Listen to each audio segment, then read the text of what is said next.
ಶಕ್ತಿ ಗಾಲಿ ಜಗನ್ಮಾತೆ ಮಾಡಾಳು ಸ್ವರ್ಣಗುರಮ್ಮನವರ 170 ವರ್ಷದ ಮಾಡಾಳ ಗ್ರಾಮ ಮನತುಂಬಿ ಮೂಲ ಬೇಂದೆ ಮಾಡಿದ್ದು ಸುಮಾರು ಈ ವರ್ಷ 12 ದಿನಗಳ ಕಾಲ ಎಲ್ಲ ಸದ್ಭಕ್ತರ ದರ್ಶನವನ್ನು ಕೊಟ್ಟು ಬರುವಂಥ ಸದ್ಭಕ್ತರಿಗೆ ದಾಸೋಹ ದರ್ಶನ ಮಾಡಿಕೊಂಡು ಕೊಟ್ಟಿದೆ. ಅಂಥ ಸದ್ಭಕ್ತರ ತಾಯಿಯ ಭಕ್ತಿಗೆ ಪಾತ್ರರಾಗಿದ್ದಾರೆ. ಇದೇ ರೀತಿ ಇನ್ನು ಮುಂದೆಯೂ ಸಹ ಅಮ್ಮನವರು 12 ದಿನಗಳ ಕಾಲ ದರ್ಶನ ಕೊಟ್ಟು ಸದ್ಭಕ್ತರು ಉದ್ಧರಿಸ್ತಾ ಇದ್ದಾರೆ. ಅಂತಹ ಮಹಾತಾಯಿ ಇವತ್ತು ಮಾಡಾಳು ಗ್ರಾಮದ ಮುಂಭಾಗದ ಖಜಾನೆಯಲ್ಲಿ ವಿಸರ್ಜನೆ ಮಾಡ್ತಾ ಇದ್ದೀವಿ. ಎಲ್ಲ ಗ್ರಾಮದ ಸದ್ಭಕ್ತರು ಸಹ ಸಹಕರಿಸಿದ್ದಾರೆ. ಸಿಬ್ಬಂದಿ ಪೊಲೀಸ್ ಸಿಬ್ಬಂದಿ ವರ್ಗ, ಗ್ರಾಮದ ಪಂಚಾಯಿತಿ ಅಧ್ಯಕ್ಷರು, ಉಪಾಧ್ಯಕ್ಷರು ಎಲ್ಲರೂ ಸಹ ಸಹಕರಿಸಿದ್ದಾರೆ. ಇಲ್ಲಿಯೇ ಸಹಕಾರ ಸದ್ಭಕ್ತರಲ್ಲಿ ಇನ್ನೂ ಅಮ್ಮನವರ ಶಕ್ತಿ ಬೆಳಗಲಿ, ಜಗತ್ತಿಗೆ ನೊಂದಂಥ ಭಕ್ತರಿಗೆ ಒಂದು ಆಶಾ ಜ್ಯೋತಿ ಬೆಳಕಾಗಿ ಆಶೀರ್ವಾದ ಮಾಡಲಿ ಅಂತ ಹೇಳ್ತಾರೆ.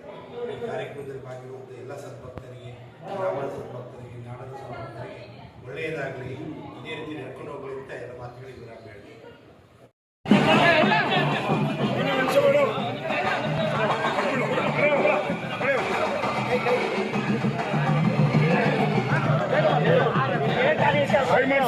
ಅಷ್ಟೇ ಹೇಳೋದು, ನಿಮ್ಮ ಕಾರ್ಯ ಏನೈತೆ ಮಾಡ್ತೀನಿ ನಾನು ಅಷ್ಟೇ.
ನಾಳೆ ಬರ್ತಾ ಮುಂದುವರ್ಸಿದ್ದೆ ನಮ್ಮ ನಾಳೆನೇ